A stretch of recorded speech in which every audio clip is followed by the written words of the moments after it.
Por todo el mundo hay huellas de nuestros remotos antepasados. Hay rascacielos de miles de años. Manuscritos antiguos que revelan historias de armas enormes e impresionantes y vestigios de estructuras inmensas ocultas en el fondo del mar. ¿Cómo pudieron los ingenieros de la antigüedad hacer posibles esos excepcionales logros? Megamáquinas. Cuando redescubrimos la asombrosa tecnología de nuestros antepasados, tenemos que reconsiderar todo aquello que creíamos saber sobre las civilizaciones antiguas. Esta es la historia de las máquinas más fuertes, complejas e impresionantes del mundo antiguo. Hoy no tenemos casi ninguna prueba de que hace miles de años la Tierra estaba poblada por colosales máquinas. Grúas que transportaban toneladas de mármol, garras acuáticas diseñadas para atrapar naves y arrastrarlas al fondo del mar, y sierras mecánicas movidas por la fuerza del agua. Estos extraordinarios aparatos se usaron para construir magníficos templos y monumentos que llegaban hasta los cielos. Algunos de ellos no estarían fuera de lugar entre los edificios de hoy. Si alguien pudiera viajar a la antigüedad, en las obras vería las mismas máquinas que se utilizan en la construcción de los edificios modernos.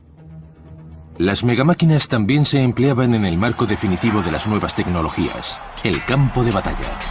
Las sencillas armas manuales fueron reemplazadas por gigantescas catapultas mecanizadas y fundíbulos, armas antiguas de destrucción masiva. Los ingenieros modernos todavía intentan descifrar la asombrosa complejidad de estos diseños y su funcionamiento. Hay muchas estructuras grandes de tiempos remotos, como templos, anfiteatros y otro tipo de edificios. Y para todo se necesitaban máquinas de construcción muy sofisticadas. Por todo el mundo, desde el reino de Cartago hasta el Imperio Romano, las grandes civilizaciones de la antigüedad construyeron monumentos imponentes de un tamaño asombroso. Pero ¿cómo eran realmente las megamáquinas que crearon esas obras increíbles? ¿Puede la ciencia moderna revelar nuevos datos sobre las técnicas que emplearon los ingenieros antiguos? Unas de las grandes máquinas más evolucionadas eran las grúas, diseñadas y construidas para levantar pesos. En los textos antiguos se registra el primer dispositivo de levantamiento usado alrededor del año 500 a.C. para edificar los monumentos de Éfeso y Pérgamo, en la actual Turquía. Pero ahora, nuevas evidencias indican que la primera grúa podría haber sido inventada mucho antes de lo que se creía. En Corinto, corazón de la antigua Grecia, los arqueólogos han hecho descubrimientos sorprendentes. Durante una reciente expedición, los investigadores de la Escuela Estadounidense de Estudios Clásicos en Atenas desenterraron 2 sarcófagos de piedra caliza de casi 3000 años de antigüedad. Sabíamos que aquí había una tumba porque se veía parte del sepulcro, aunque los alumnos que trabajaban conmigo estaban un poco inseguros. Después de un par de días excavando, encontramos una enorme lápida y supimos que era un enterramiento importante. Los arqueólogos estaban totalmente desconcertados con esos enormes sarcófagos por una simple razón: su peso. Miden aproximadamente 3 metros de largo por unos 2 metros de ancho. De este a oeste, es un sarcófago muy grande. Con más de 3 toneladas cada uno, es imposible que los sarcófagos fueran bajados a las tumbas manualmente. ¿Cómo pudieron los antiguos griegos llevar a cabo una maniobra de tanta precisión con objetos tan colosales? Probablemente la manera más fácil sería transportar la piedra sobre rodillos, usando bueyes para tirar de ella, y luego situar el sarcófago sobre la fosa, siguiendo el mismo procedimiento. Luego atarían el sarcófago con unas sogas, las enrollarían a los llamados postes de Sansón y mantendrían suspendido el sarcófago. Apartarían los rodillos y lo bajarían deslizando las sogas por los postes hasta colocarlo en su sitio. Los arqueólogos tienen una nueva teoría. Los antiguos griegos podrían haber utilizado grúas para bajar los sarcófagos a las tumbas. Se cree que esas grúas tenían una estructura en forma de marco. Las sogas se enrollaban alrededor de la viga transversal y podían controlar el descenso de los sarcófagos. Aquí, bajo tierra, hay una arquitectura funeraria monumental. Y debemos retroceder en el tiempo al 900 a.C. para hallar monumentos erigidos en la superficie. Todavía intentamos desvelar el misterio de los sarcófagos de Corinto y de las primeras grúas, que nos hacen pensar que las megamáquinas antiguas podrían estar bajo la superficie terrestre aguardando a ser descubiertas. Si las antiguas grúas fueron utilizadas por primera vez para los sarcófagos de Corinto, era necesario un auténtico genio para comprender la compleja ciencia detrás de su funcionamiento. Su nombre era Arquímedes. Arquímedes vivió en el año 200 a.C. en Siracusa, la moderna Sicilia. Se convirtió en el padrino de los inventores, un visionario con ideas muy avanzadas a su tiempo. Arquímedes descubrió un principio matemático que sirve ahora de base para innumerables máquinas modernas, desde grúas a automóviles: la palanca. Dedujo que se podían levantar objetos muy pesados usando poca fuerza con la palanca y el ángulo de elevación adecuados. Su famosa frase afirmaba que si le daban una palanca lo bastante grande, podría mover el mundo. La codificación del principio de la palanca de Arquímedes fue lo que permitió que fuera usada de forma más sofisticada como componentes de máquinas más grandes. ¿Pusieron en práctica sus coetáneos sus revolucionarias ideas? Este dibujo representa un dique construido en el puerto de Amatus, Chipre, para proteger a la flota naval de los envites del mar. El puerto fue un logro monumental. Se colocaron 5.000 inmensos bloques de piedra que pesaban más de 3 toneladas cada uno para protegerse del mar Mediterráneo. Esto habría sido una máquina compuesta que usaría palancas, poleas de multiplicación y probablemente algún dispositivo de rebobinado que permitiría levantar grandes pesos. Ingeniosamente, cuando se terminaba una sección, la grúa se deslizaba hacia la próxima. La grúa del puerto de Amatus transformó las grúas en megamáquinas móviles y dinámicas, capaces de adaptarse a los requisitos de casi cualquier terreno. Había otra megamáquina griega indispensable para construir, tal vez la estructura de mayor influencia en el mundo antiguo. Durante el período clásico, entre el 450 y el 330 a.C., se edificaron 3 templos importantes sobre las ruinas de la Acrópolis: el Erecteión, el Templo de Atenea y el Partenón. El Partenón combina la singularidad de la arquitectura antigua y el más alto nivel estético que se puede encontrar. Tiene todos esos pequeños secretos que hacen la diferencia. Este edificio es el mayor de los grandes logros de los antiguos griegos. Ha resistido en la cima de la Acrópolis de Atenas durante cerca de 2500 años. La construcción de los templos griegos nunca ha sido superada. Cada uno de los grandes bloques era esculpido a mano y colocado en su lugar con una compleja grúa. Sabemos mucho de sus grúas gracias a la información dejada por los constructores antiguos en algunas representaciones y grabados en mármol. Como máximo las manejaban 10 hombres. La grúa tenía 27 metros de altura y podía moverse en paralelo al edificio. Y también inclinarse para levantar la piedra, moverla horizontalmente y luego bajarla lentamente al nivel de su emplazamiento. ¿El secreto de esta megamáquina? La productividad. Las megagrúas de la Edad Clásica podían levantar hasta 20 toneladas. Estos cabestrantes multiplicaban por 20 la eficacia de los obreros y las poleas la incrementaban 3 veces más, así que la combinación de cabestrantes y poleas suponía que el trabajo de 10 hombres se convertía en el de 600. Casi de la noche a la mañana, la productividad se disparó.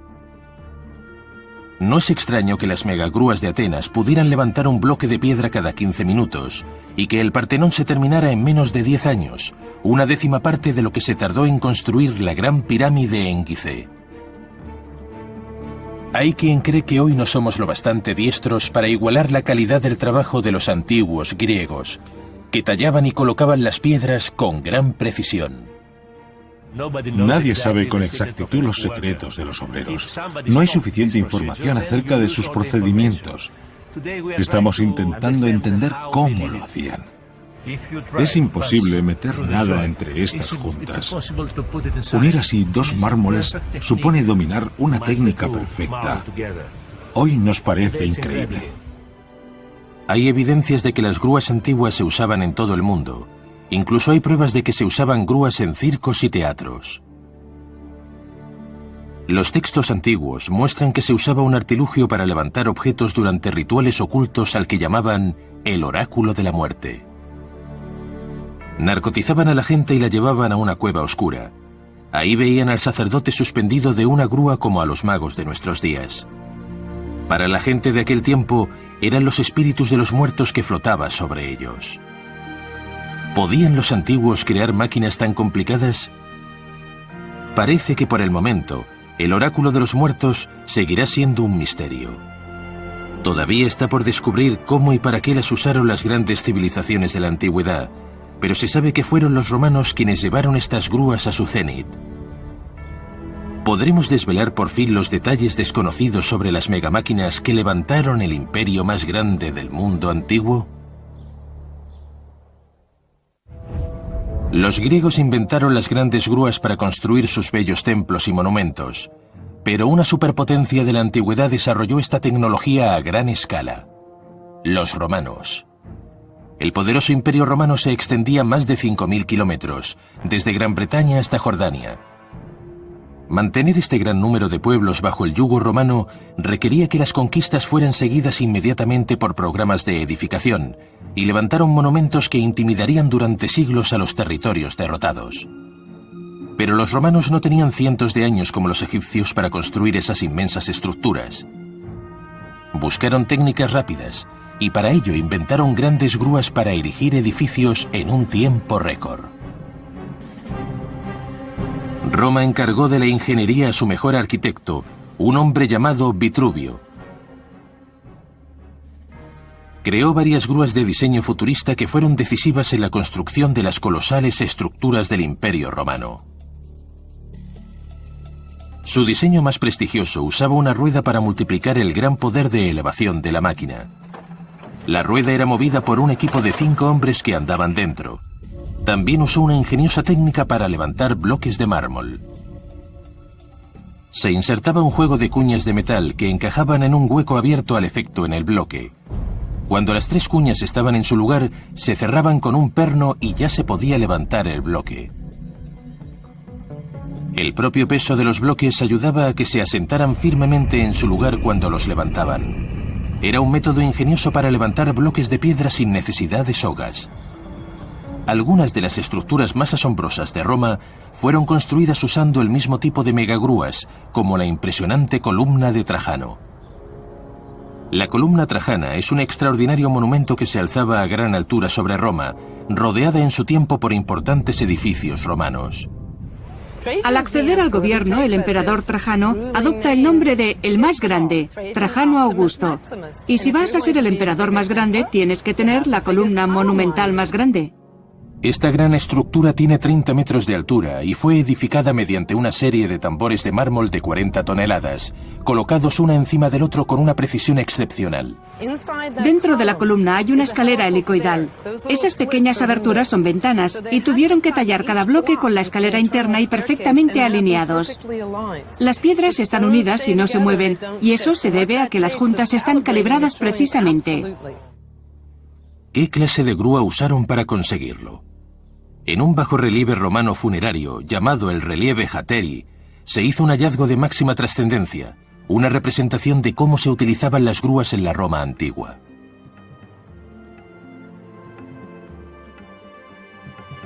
Revela que los romanos usaban sistemas de poleas quíntuples movidas por 5 obreros especializados, y es una prueba fehaciente de que los romanos tenían una tecnología en grúas más avanzada que cualquier otra civilización del mundo antiguo. Los ingenieros romanos que construyeron la columna de Trajano usaron las grúas más sofisticadas de su tiempo. También las utilizaron para levantar los inmensos obeliscos egipcios que Roma importaba de Egipto. Desgraciadamente, no ha sobrevivido ninguna grúa de aquella época. Solo por las obras, como estos magníficos obeliscos, podemos entrever los secretos de las grúas que utilizaban los constructores de la antigüedad. Un extraordinario proyecto alemán arrojará alguna luz. Un equipo de ingenieros modernos ha reconstruido una grúa antigua por primera vez. ¿Podremos averiguar por fin cómo eran esas máquinas en su apogeo? Esta asombrosa grúa se construyó hace 20 años.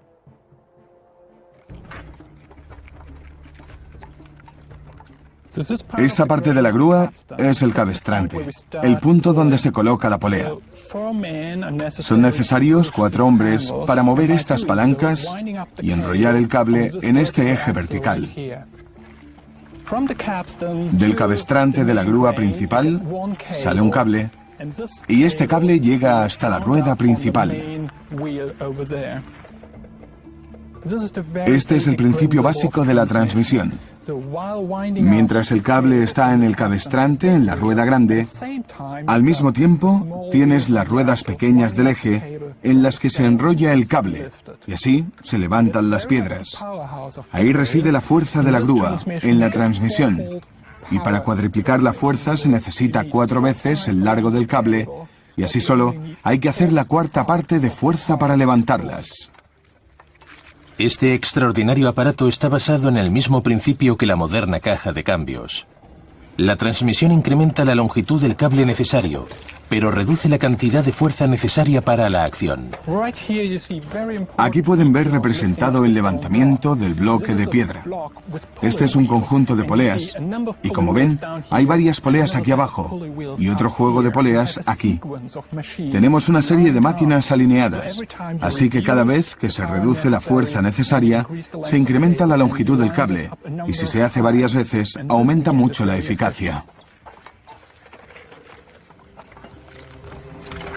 Aunque la grúa de Chantin se sirve de poleas para aumentar la fuerza del hombre, los antiguos se guardaban en la manga un truco incluso más increíble. Utilizaban ruedas que podían ser automatizadas para crear fuerza, dando a luz una nueva mega máquina. En un antiguo molino de harina del sur de Francia, en Barbegal, hay pruebas de esta innovadora tecnología. La fuerza para mover las muelas la producían 16 norias hidráulicas. Aunque intentamos desvelar los secretos de las megamáquinas antiguas, nos enfrentamos a un misterio aún más profundo. ¿Cómo cortaron los antiguos esas inmensas cantidades de rocas para construir edificios tan colosales? En todo el mundo, desde las estatuas de Roma a los templos griegos o a las pirámides de Egipto, el hombre ha levantado grandes estructuras de piedra. Los ingenieros modernos están tratando de reconstruir las megamáquinas que están detrás de esas construcciones de excepcional tamaño. Y se ha hecho un hallazgo sorprendente y extraordinario que hace que nos preguntemos, ¿crearon los antiguos una sierra mecánica de varias hojas? Las megaestructuras de los antiguos eran realmente increíbles por su tamaño. Miles de años antes de la aparición de los modernos camiones, grúas y excavadoras construyeron monumentos inmensos con piedras talladas. Antiguamente se creía que esas sorprendentes estructuras se habían levantado con la fuerza de miles de bueyes y esclavos, pero ahora los ingenieros modernos están descubriendo que nuestros lejanos antepasados utilizaban megamáquinas. La piedra usada por los griegos en la construcción de la Acrópolis pesaba más que 20 estatuas de la libertad, pero el tamaño de las construcciones de los romanos supera al de la mayoría. En el lugar más remoto del Imperio Romano, en el Líbano, se halla la Piedra del Sur. Con más de 1.200 toneladas de peso, este enorme obelisco es la mayor pieza de sillería que se ha tallado jamás. ¿Cómo cortaban las rocas para sus increíbles proyectos de construcción? ¿Y cómo transportaban esas rocas a cientos de kilómetros de las obras? Nuestra búsqueda por descubrir las megamáquinas que cortaban y trasladaban las piedras desde Jordania nos lleva 4.500 años atrás, al antiguo Egipto y a la legendaria pirámide de Gizeh. Se tardó un siglo en colocar en su lugar los 2.400.000 bloques de piedra caliza. Pero, ¿qué máquinas usaron los egipcios para crear esta maravilla del mundo antiguo? Hay un gran montón de ladrillos y escombros. Son los restos de una rampa de construcción que usaban para subir las piedras que emplearon en la construcción de la torre de la entrada. La torre no se llegó a terminar, y cuando se limpió el templo en el siglo XIX y a principios del XX, se dejó este montón como ejemplo de la técnica de construcción empleada. Las rampas se levantaban a ambos lados del edificio, permitiendo que 2 equipos distintos trabajaran simultáneamente. En el templo de Karnak de Egipto, descubrimos más pistas respecto a las técnicas de los antiguos constructores de templos. Cuando tenían apiladas las piedras, en cualquier parte del templo que estuvieran construyendo, como esta columna, las cortaban dándoles la forma que querían. Lo que hacían era apilar las piedras y luego esculpían el templo. Estos bloques se cortaron con una forma redondeada y luego los trabajaron desde arriba, cortando y cortando hasta conseguir las dimensiones y la forma deseada. Pero, ¿cómo levantaron estas rocas de 1000 toneladas y cómo las transportaron por todo Egipto? En la cantera en Asuán hay una impresionante evidencia. Este es el famoso obelisco incompleto, todavía unido al lecho rocoso. Excepcionalmente aquí se puede ver un trabajo en progreso del mundo antiguo. Este inmenso proyecto fue abandonado repentinamente porque se abrió una grieta en la base. Tiene 40 metros de largo y si se hubiera terminado, habría pesado 1000 toneladas. Retirar una pieza del lecho rocoso como el obelisco incompleto de Asuán habría sido problemático incluso actualmente. Con la maquinaria que tenemos y los aparatos de levantamiento de que disponemos, sería una tarea muy difícil. Cómo lo hacían sigue siendo un misterio, pero obviamente lo hicieron. ¿Cómo pudieron hacer eso los egipcios sin la ayuda de grúas? Una de las teorías es que arrastraban los obeliscos por un terraplén artificial y luego lo bajaban a una fosa en forma de embudo y retiraban la arena del fondo. Dejaban caer el obelisco, lo iban colocando en vertical y luego quitaban la rampa. Otra alternativa era levantar el obelisco a 34 grados e izarlo tirando de varias cuerdas. Pero pruebas recientes indican que los egipcios estaban mucho más avanzados de lo que pensábamos. En un lugar de Karnak, los arqueólogos hicieron un hallazgo extraordinario, un enorme bloque de piedra que no parece haber sido tallado a mano, sino por una máquina de alta velocidad. ¿Desarrollaron sierras mecánicas los egipcios? En este suelo de basalto pueden ver claramente la marca dejada por la sierra cuando estaban cortando el bloque. Existen pruebas que indican que en las canteras se usaban estos mecanismos para cortar grandes lajas de piedra. Se ha sugerido que podría ser una máquina con un marco anclado a la pared de la cantera. Debían de colocar un gran bloque sobre la máquina y debajo una sierra para cortar la piedra. La máquina sería movida por varios equipos de bueyes. Hombres y bestias trabajarían juntos para cortar la roca. La misma idea se aplica en esta cantera moderna de Egipto. Aquí se han cortado millones de toneladas de piedra caliza, usando una sierra mecánica, pero reemplazando los bueyes por un poderoso motor diésel. Los antiguos egipcios usaron sierras para tallar las piedras de algunos de los mayores monumentos que ha creado el hombre. Pero en Jerash, en Jordania, hay evidencias que revelan que los antiguos también desarrollaron un método de corte aún más avanzado. Cerca de la ciudad de Amán, en Jerash, se encuentran unas asombrosas ruinas. Los arqueólogos creen que estos son los restos de un antiguo taller, usado como factoría para cortar piedra a escala industrial. El material de construcción preferido por los constructores bizantinos era la piedra caliza remozada con revestimiento de mármol, una técnica que abarataba los costes y que también utilizaban los romanos en los bellos edificios que se extendían por todo su vasto imperio. Se cree que estas sencillas lajas de piedra caliza son la clave para revelar un fascinante secreto. ¿Tienen señales de una antigua megasierra mecánica? Esto es un tambor, parte de una columna. En el periodo bizantino trajeron este tambor a este taller para cortarlo en lajas. Es muy perfecto, lo que significa que no puede haber sido hecho a mano, está cortado con una máquina. Esto es una reconstrucción de la máquina que se cree podría haber sido usada aquí. Cientos de litros de agua suministraban energía a una rueda hidráulica conectada a un eje central de madera, que proporcionaba la inmensa energía necesaria para mover las grandes cuchillas. Sabemos dónde estaba la rueda por la ubicación de las excéntricas. Las excéntricas habrían sido el puntal de esta máquina y estarían conectadas a 2 bancos de 4 cuchillas que cerraban con toda precisión los pilares de mármol. Usaban materiales abrasivos, como arena. La fricción por arena permitía que las hojas de hierro cortaran la piedra.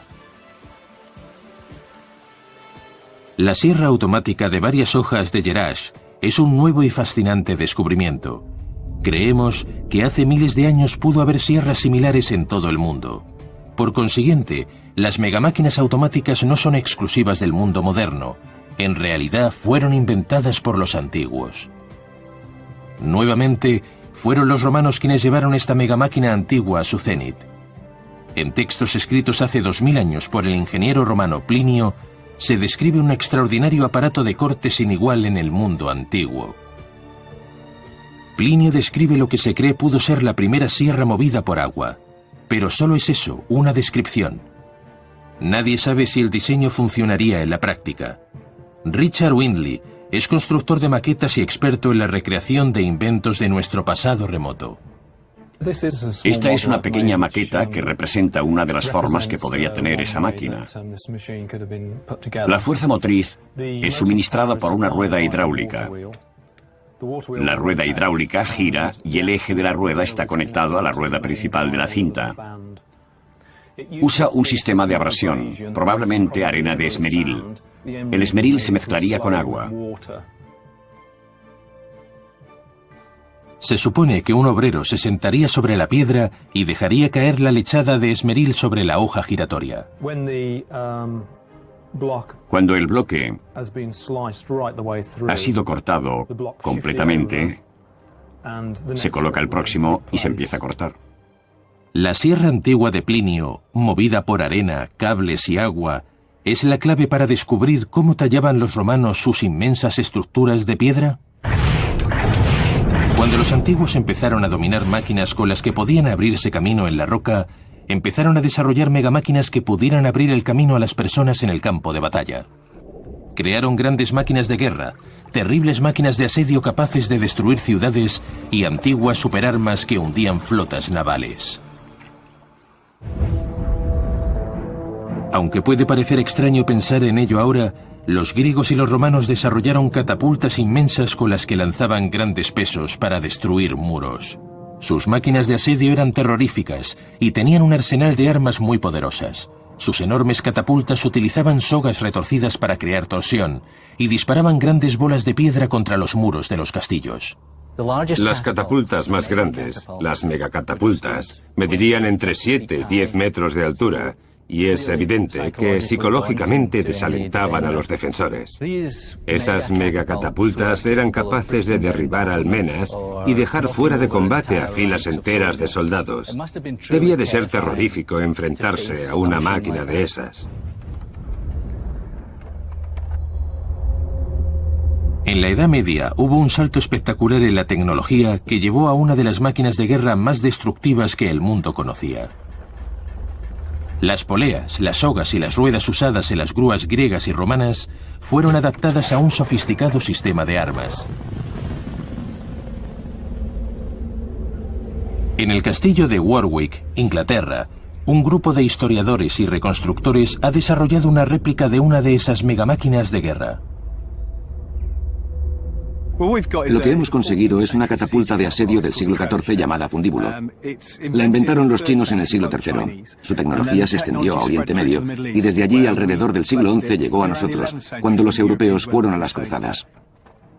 El motor principal de esta asombrosa máquina es un inmenso juego de ruedas por cuyo interior se camina. Cuando las ruedas giran, gira el eje central, donde se enrolla la soga del cabestrante, que, como pueden ver, está conectado al brazo de arriba. Los hombres, usando solamente los músculos de las piernas, levantan un peso de 5,5 toneladas. Los soldados manejan la máquina como cobayas en una rueda.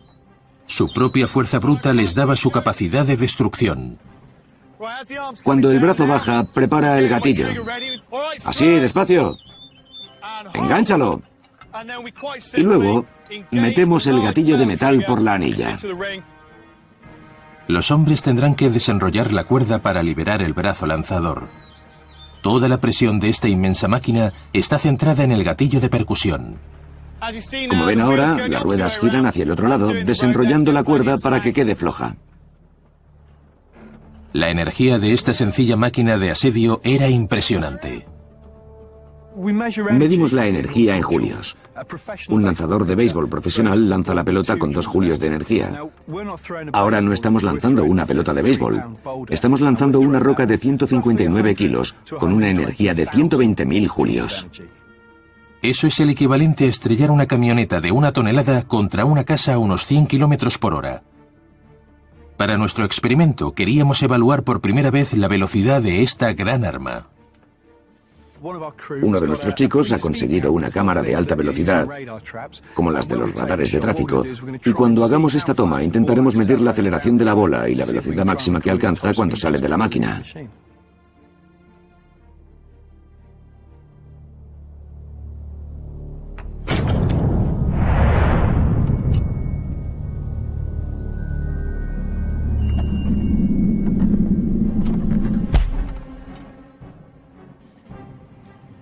...219 kilómetros por hora.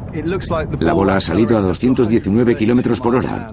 Y eso es un tipo de energía. Ha alcanzado esa velocidad en 5 metros y en menos de un segundo. Mucho más rápidamente que cualquier automóvil de Fórmula 1 o que un caza de reacción moderno cuando despega.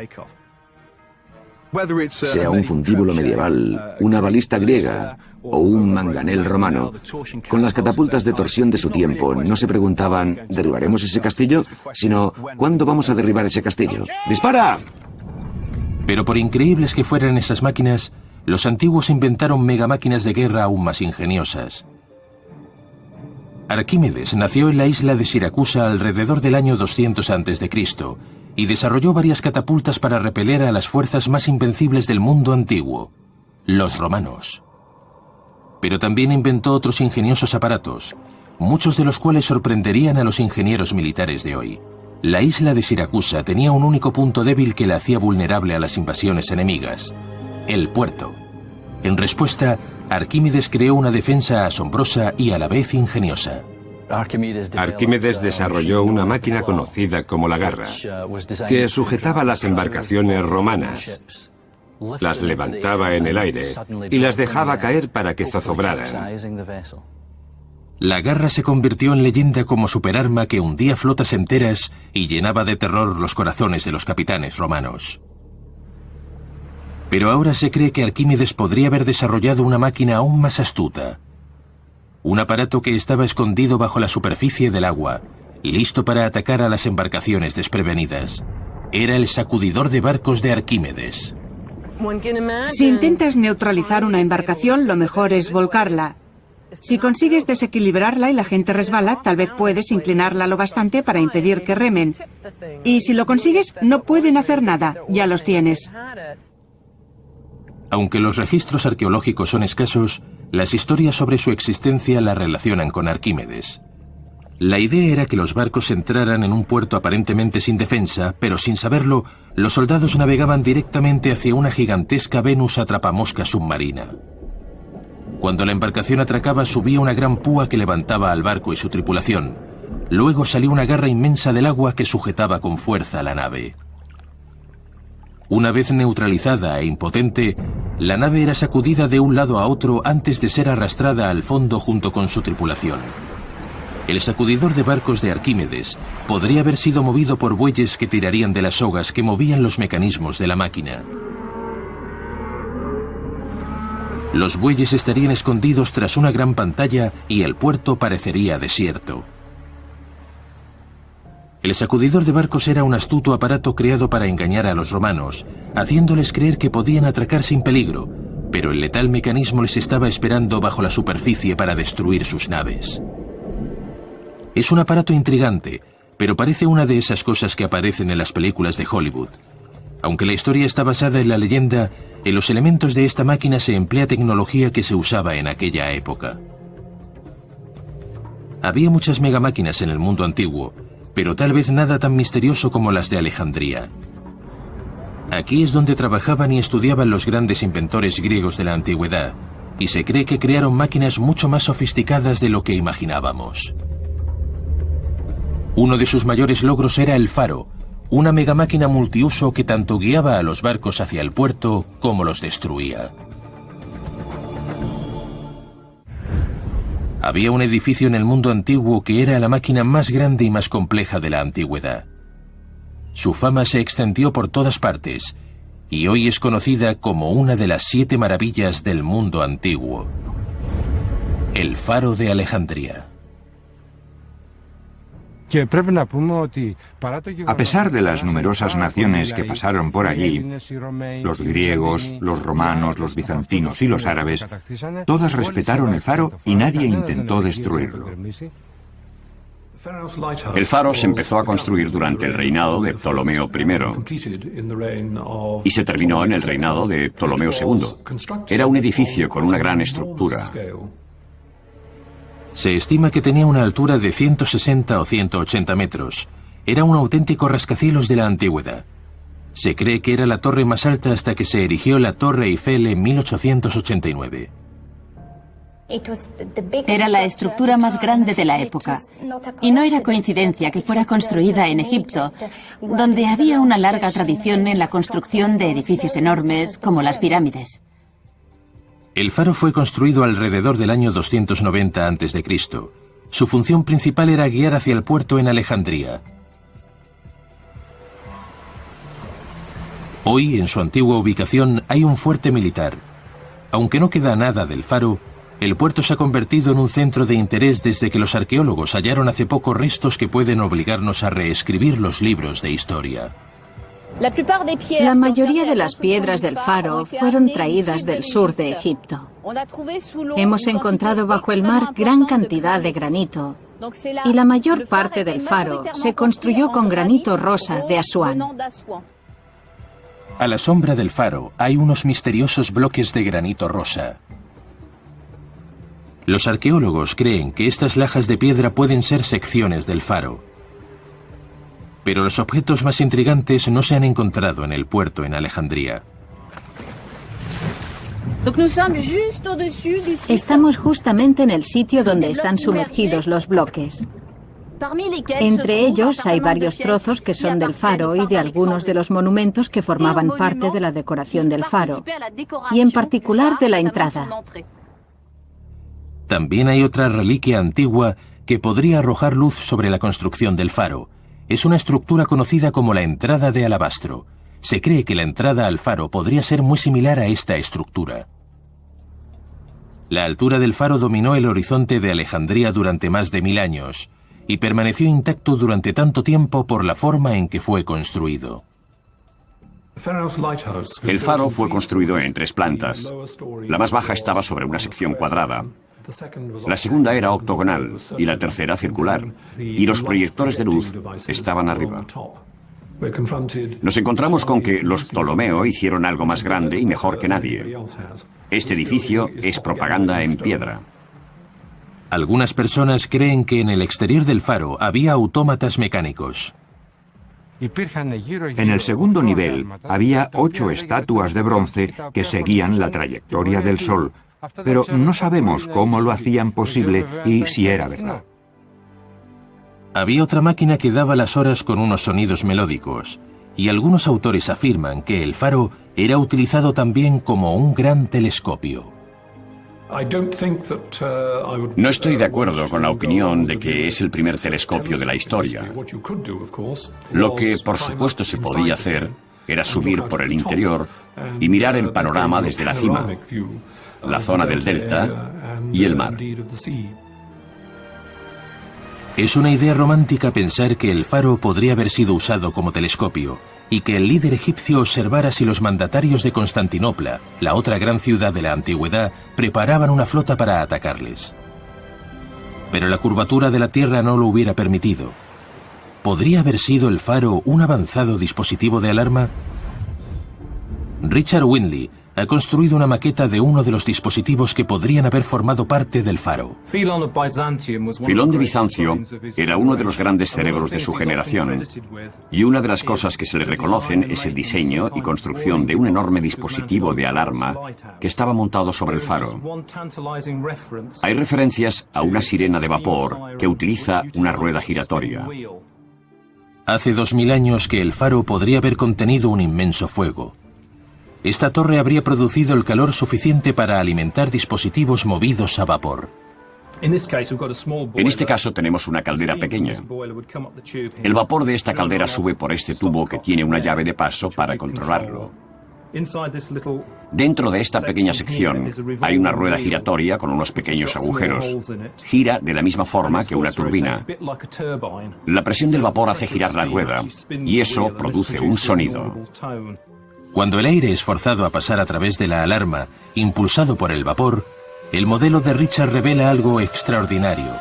El faro de Alejandría podría haber sido una sirena de alarma.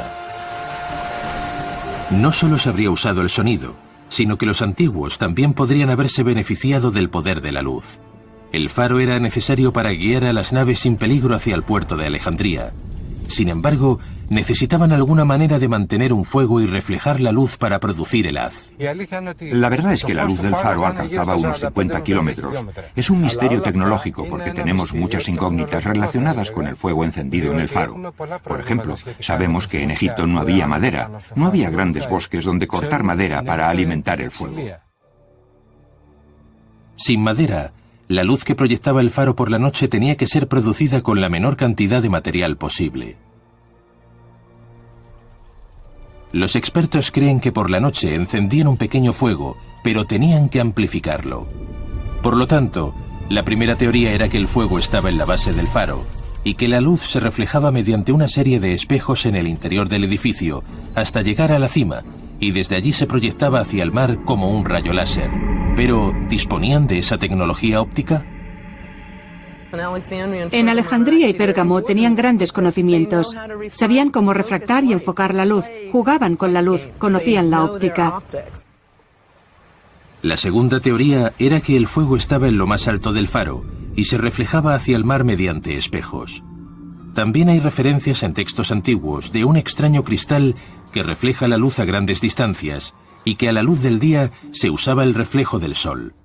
Richard Whitney ha experimentado esas tecnologías. Teniendo en cuenta la altura del faro, el alcance es 50 kilómetros, el de un espejo grande.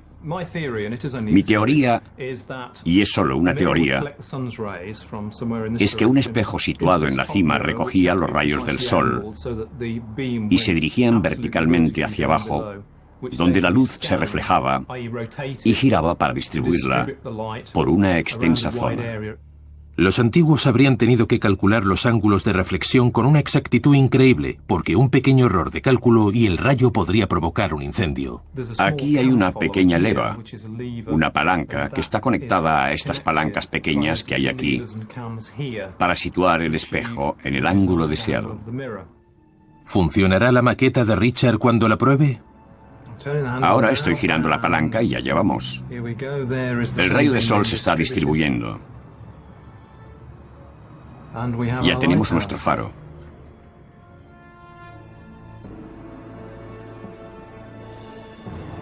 Pero hay otra extraña teoría que dice que el faro era una máquina con varios usos, una mega arma de la antigüedad. Hay quien cree que podría usarse como arma militar.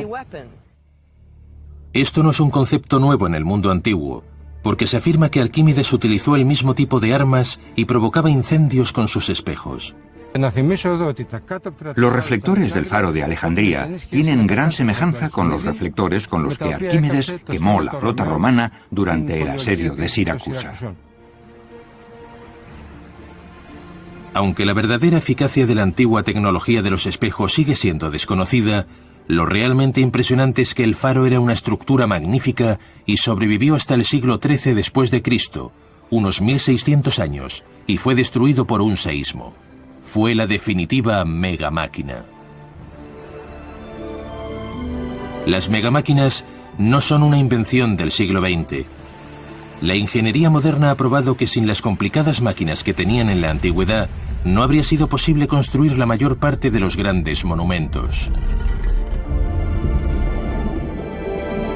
En años futuros descubriremos máquinas más complicadas y tendremos que reconsiderar nuestra idea sobre los conocimientos tecnológicos de nuestros antepasados.